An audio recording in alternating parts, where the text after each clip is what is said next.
What's up guys, welcome back to the JCCars YouTube channel.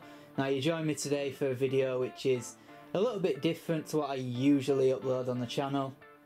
So yeah, this is completely new to me and yeah, I do need some practice at doing this type of video. So this particular video may be a little bit rough around the edges, which I can only apologise for that.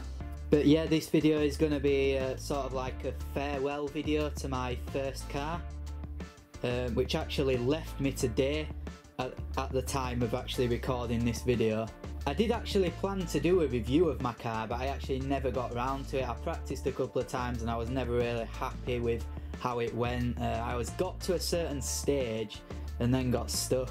So I'm sort of going to try and do like a little bit of a review on the car and also like a sort of what's to come in 2018. Like I say, this is completely new to me and I'm not used to doing this style of video, and it doesn't yet feel natural, so I need to like get used to it. You may have seen my car a couple of times on the channel before. It has featured in like the odd video here and there, but I've never actually done a video dedicated to the car. So my first car was a 2001 Vauxhall Corsa C. It was a 3-door, the 1.2 SXi in space green. I bought the car in January 2015, 3 years ago from now. Had 17,000 miles on it when I got it, and I've just got rid of it now, sold it to someone fairly local. It's with 46,000 on it. So yeah, I owned the car for 3 years, and when I got it, it was absolutely immaculate for a car of the age. Like at the time of getting it, it was nearly 14 years old. It's now nearly 17 years old. It'll be 17 years old as of the end of June this year. But yeah, for the age, even now, then like when I've got rid of it, for the age, it was just absolutely immaculate. Obviously, it wasn't perfect. There were a few little like dings and scrapes, but nothing major at all. And for the age, for like a Corsa of that age, it was absolutely immaculate. And obviously I did my best to keep it clean and nice throughout the time that I owned it. So the first topic we'll cover is why I actually bought that car. So we're looking at a few Corsas, or we're looking at Clios, Fiestas, all types of cars of that sort of, you know, the small hatchbacks. Even looked at a Toyota Starlet as something a bit different, but I don't know, I never really went through with that. But yeah, I actually went to look at another Corsa, a silver one, Silver Corsa C.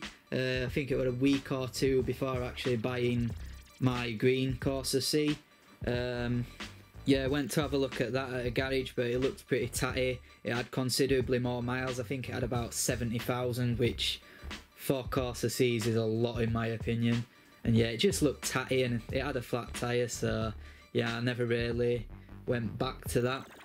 And then I think it was a few days after, I was looking on Auto Trader and I found that my Corsa C, the green one, for sale, just shy of £2,000. It had 17,000 miles on it, and I was shocked at how low the miles were, and it was actually legit. So now we'll get on to discussing a few things about the car, what I liked about it, what I didn't like so much about it, running costs, reliability and stuff like that. First thing that I liked about the car is how it looked from the exterior point of view. You can do, they're quite easily modifiable and customizable. You can do quite a few things with them, a few subtle little modifications that I like. Now, I never actually got round to sort of doing anything to the car for my first year due to insurance purposes. Just insurance were extortionate as it is, so I wouldn't have really been able to do any mods. Plus I was sort of on a tight budget buying and insuring the car at the time, and then after a year of owning the car I got pretty bored of it, and like it wasn't worth it for me to just spend money modifying it to make it look better. But you can do a few nice things to sort of make them look better. I think they look nice on the SRI wheels, a 16-inch. You could get some nice like grills and that, like no like big max power body kits and stuff, but you can do some nice little subtle things to them, which I think just makes them look quite smart really for what they are. And the second thing I like about it is the interior. Especially like compared to a sort of Clio or Fiesta of like a similar vintage. I think the interior in the Corsa is much better. Quite like the steering wheel in it. Mine also had the controls on the steering wheel for the CD player and the radio. A nice head unit. And yeah, the centre console looks nice. It was sort of like a brushed silver effect. And I also did a little thing on the hazard light switch, like a carbon vinyl sticker thing, which I thought just made it look that bit better. Reliability wise, I didn't really have any major issues with it, no major breakdowns or anything. The car has had a couple of hiccups. The Corsa C's, they do have quite a few electrical niggles.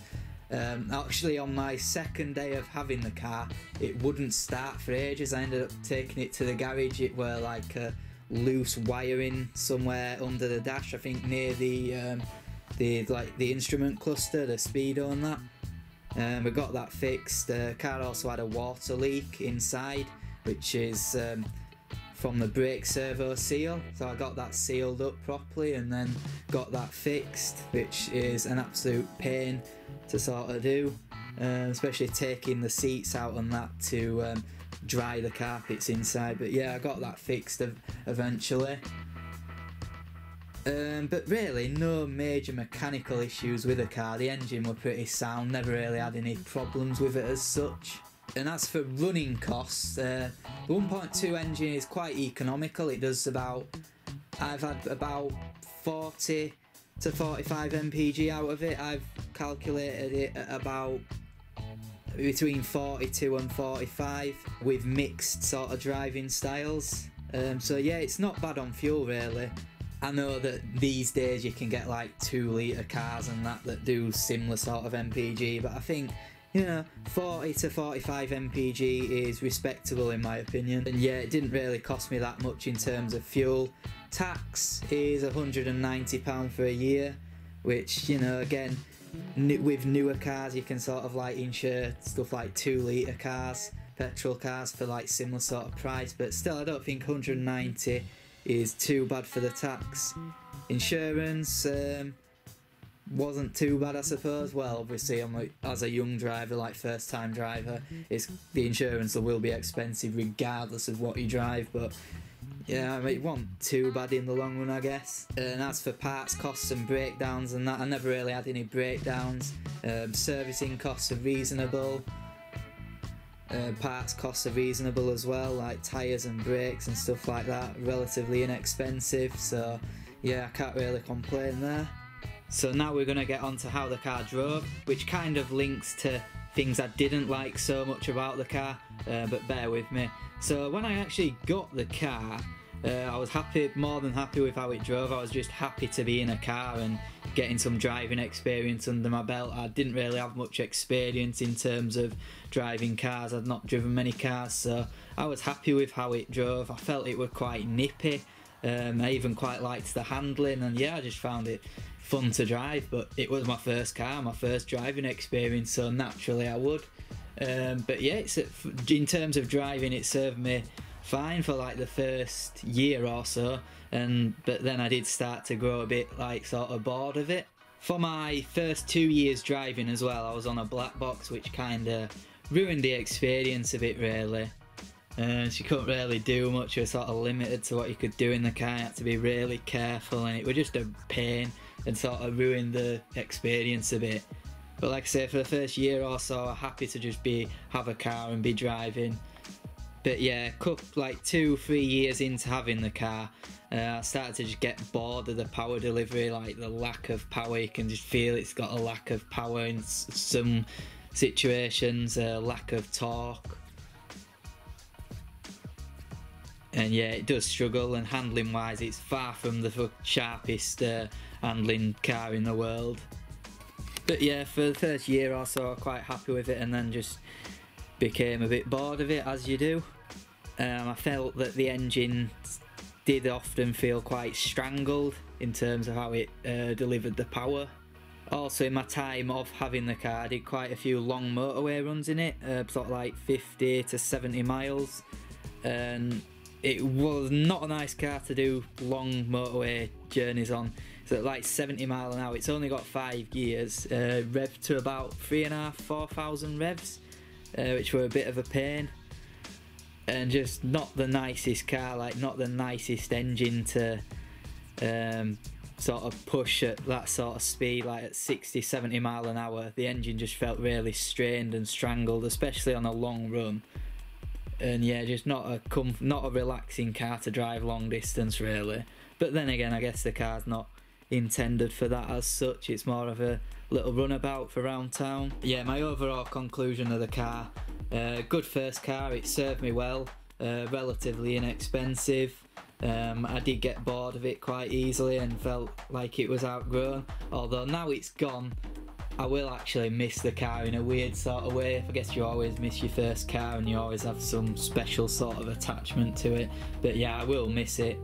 But what is to come is quite a considerable leap in my opinion. I won't give anything away as of yet. I will be planning to do a reveal video on my car at some stage. I'll probably have it by the time you're watching this video, by the time this video goes live. Also, I'd like to apologise, this has probably been a very boring video for a lot of you. Like I say, I'm not used to doing these type of videos and I don't really know how to sort of go about it, and yeah, maybe my delivery is a bit unnatural and I don't deliver things how I want to all the time. But I guess I need practice at doing more of this type of video. But yeah, apologies if you found it to be quite a boring video. I hope that my future videos can be more interesting and exciting than this. But yeah, be sure to stay tuned for more videos to come, and I promise they'll be a little bit better than this one, hopefully, all being well. Yeah, thanks for watching, peace out.